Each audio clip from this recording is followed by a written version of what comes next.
নাস্তিকদের godfather mister Lenin হ্যাঁ কয় দেয়ার গড ইজ নট আল্লাহ নাই।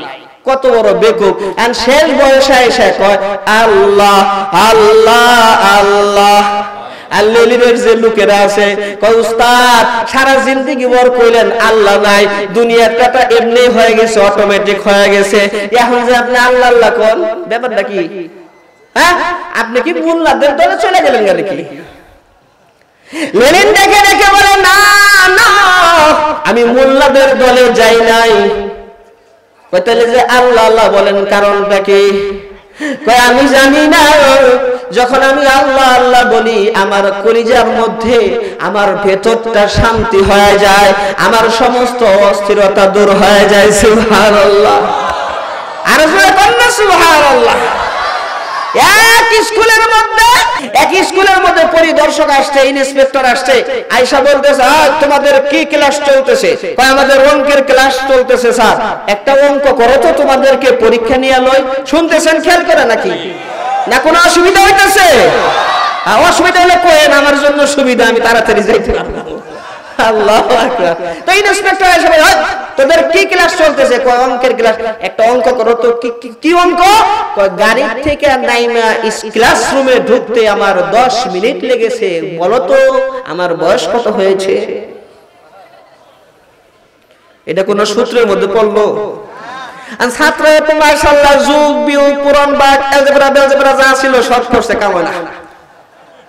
কি বের করতে পারো নাই? কয় স্যার কামনা। এক ছাত্র আবার কলম ঘুরাইতেছে খাতার উপরে। এই তুই কি করছ? কয় স্যার আপনার বয়স বের করতেছি। কি বের করতেছে? বের হইছে। কিছুক্ষণ পরে কহা বের হইছে। কয় কি বয়স? আপনার বয়স 60। আপনার বয়স কত? কয় কোন সূত্রে বের করলি আমার বয়স 60? কয় সূত্রটা হলো স্যার, সূত্র ছাড়া আমি করি নাই, সূত্রটা হলো আমার বাসায় আমার যে বড় ভাই আছে সে হলো আধা পাগল, তার বয়স 30। আধা পাগলের বয়স যদি 30 হয় তাহলে পুরা পাগলের বয়স কত? এইটা হলো আমার সূত্র। আপনি তো পুরা পাগল একটা। তার কারণ হলো আপনি ওই গাড়ি থেকে ক্লাসরুমে ঢুকতে কত 10 মিনিট সময় লাগছে, আপনার বয়স কত হয়েছে এটা তো আপনার মাথা তার ছিঁড়ে গেছে থেকে এই ধরনের আপনি প্রশ্ন করতে পারছেন। কথা ঠিক না? ঠিক ঠিক তেমনি ভাবে যারা বলে দেয়ার গড ইজ নট, আসমান এমনি হয়ে গেছে, জমিন এমনি হয়ে গেছে, পাহাড় পর্বত এমনি হয়ে গেছে, আমরা বলবো তাদের মাথার তার ছিঁড়ে গেছে। কথা ঠিক না? আর একটু জোরে কর। সামান্য ঘর বানাইতে গেলেও বানানেওয়ালা লাগে। আমি যে হাতে ঘড়ি পরে আছি একজন বানানেওয়ালা আছে, চশমা বানানেওয়ালা আছে, এই যে প্যান্ডেল বানানেওয়ালা আছে, তাহলে এত বিশাল আসমান, এই যে জমিন, এই জমিন আসমান এমনি হয়ে গেল। যারা বলে এমনি হয়েছে, কোনো বানানেওয়ালা নাই, আমরা বলবো তোদের মাথার তার ছিঁড়া নাস্তিকের বাচ্চারা। কথা ঠিক যাবে? ঠিক। আর একটু জোরে বলে। এই জন্য আল্লাহ বলেন সাব্বাহালিল্লাহি মা ফিস সামাওয়াতি ওয়াল আরদ।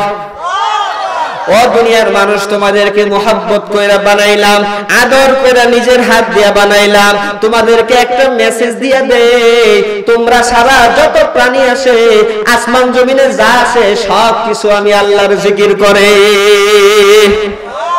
গাছেও কয় সুবহানাল্লাহ, মাছেও কয় সুবহানাল্লাহ, সব কিছু আমি আল্লাহর জিকির করে। একটা সেকেন্ডের জন্য জিকির বন্ধ হয় না।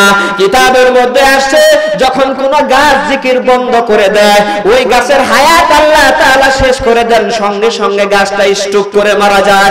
যখন কোন মাছের জিকির বন্ধ হয়ে যায়, আল্লাহ রাব্বুল আলামিন সেই মাছকে শেষ করে দেন। এইভাবে করে আল্লাহ রাব্বুল আলামিন প্রত্যেকটা প্রাণী, প্রত্যেকটা মাখলুকের মধ্যে জিকির জারি রেখেছেন। এই জন্য আল্লাহ বলেন সাব্বাহালিল্লাহি মা ফিস সামাওয়াতি ওয়াল আরদ। আল্লাহু আকবার। সাব্বাহা তাসবিহ করে সুবহানাল্লাহ বলে লিল্লাহি, আল্লাহর জন্য আসমান এবং জমিনে যা কিছু আছে সব কিছু। আল্লাহু আকবার।